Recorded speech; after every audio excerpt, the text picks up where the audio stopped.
Hello लोगोफोर, आं दिनै मोनसे भिडिअ लाबोदों। बे दिनैनि भिडिअआनो जाहैबाय जायफोर बिथांमोनहा बर' हारिनि हारिमु दामनाय देनाय खननाय मोसानाय बेफोरजों लोब्बा दं बा सोमोन्दो दं बिथांमोननि थाखाय इम्परटेन्ट होननानै आं सानो बे भिडिअखौ। दा बर' हारिमुनि दामनाय देनाय खननाय मोसानायाव गोनां जानाय आगजु जेरै खाम, सिफुं, सेरजा बेफोरखौ बहा मोनो, सोर बानायो, माब्रै बानायो, बेफोरनि थाखाय आं दिनै भिडिअ बानायदों। खामखौ माब्रै बानायो, सिफुंखौ माब्रै बानायो, सेरजाखौ माब्रै बानायो, बेफोरनि थाखाय आं बे भिडिअखौ बानायनाय जादों। दा नोंथांमोनहा भिडिअखौ जोबजासिम नायलांबानो बुजिगोन माब्रै बानायो, बहा मोनो, सोर बानायो, बबे जायगायाव बानायो, बेफोरखौ गासिबो मिन्थिजोबगोन। दा नोंथांमोना भिडिअखौ जोबजासिम नायलांबानो जाबाय। आरो बे सेरजा, सिफुं, खाम बानायनायखौ माब्रै बानायो बेखौ नायनो थाखाय आमेरिकानिफ्राय दिनै सासे आलासि फैगोन। बे आलासिखौ आं नोंथांमोननो देखायगोन। बिथाङा सफैखाबाय, दहायनो सफैदों। नोंथांमोनहा नायलांबानो जाबाय आरो। मिस्टार फ्रेड रुनि बे आमेरिकानिफ्राय बे बिदिनो बेरायनानै गामि गामि बेरायनानै बेसेबां इन्डिजिनियास पिपल दं बेफोरखौ हेल्प खालामो। दा जों फ्रेडखौ आर'नाइजों बरायनोसै।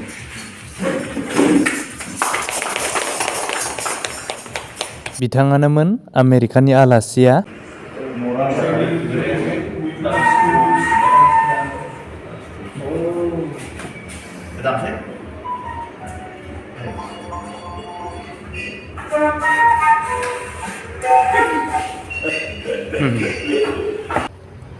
बेवहाय दा सिफुं फुलुंनाय हाबाफारिया जागासिनो। आलासि बिथांमोनाबो नायबाय सिफुंखौ माब्रै फुलुङो, नायगासिनो दं बिथांमोनाबो।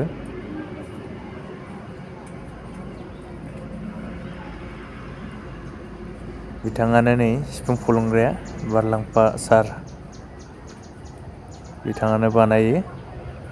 खाम आरो सेरजा, सिफुं बिथाङानो बानायो, गावनि न'आवनो बानायजोबो। सोरनोबा नांगौबा कन्टेक्ट खालामबानो मोनगोन आरो। कन्टेक्ट नाम्बारखौ नोंथांमोनहा भिडिअनि डिसक्रिपसनाव मोननो हागोन।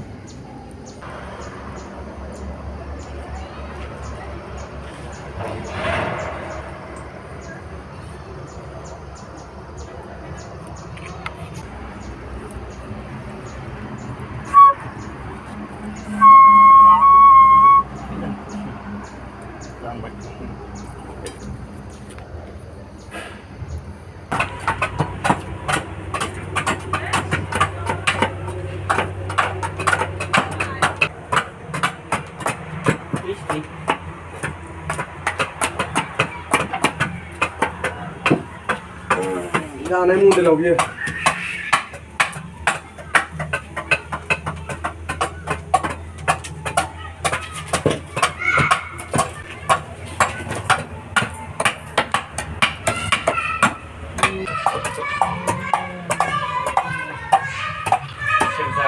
सेरजा नुबायना?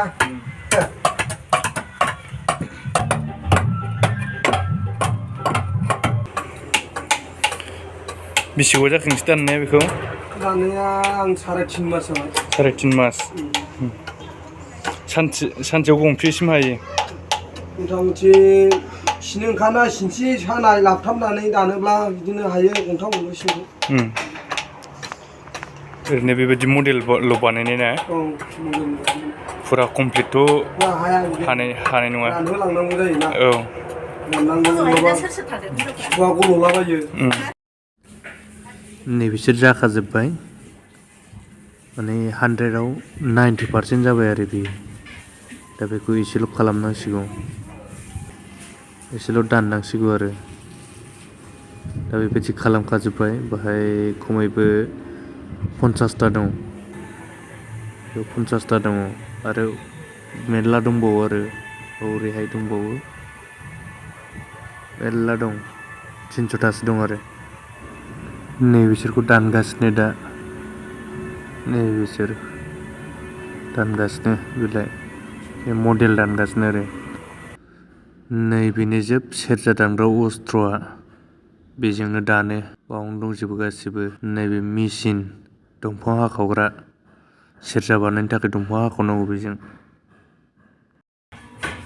नैबेहा कमप्लिट जाबाय नै बेहा सेरजा जाथायबाय नै बियो दामजाबाय आरो बेहा जाथायबाय दामजानाय जाबाय बेहा बेखौ गराय होनो बेयो गराय सेरजानि बेखौबो बानायो नैबेलाय नै बेनो गराया बेखौ गराय बानायगोन दानिया नै बिसोरखौ खाम बानायगोन नैबे गिदिर खाम बानायजोबगोन गासैखौबो बाहाय 50 दं खोमा खामा आरो दानखानायबो दङ गुदुं फलंखानाय दं गेजेर गेजेरजों गुदुं फलंखानायबो दङ माखासे नैबेलाय नै बिसोरखौ गुदुं फलंखाबाय गेजेर गेजेरजों बिसोरखौ गुदुं फलंखाबायनो गेजेरजों बेलाय बे गुदुं जाखाबाय आरो दा बेखौ उनाव एसेल' दाननांसिगौ गुदुं फलंखाबाय बेखौ मेचिनजों फलङो बे गुदुंखौ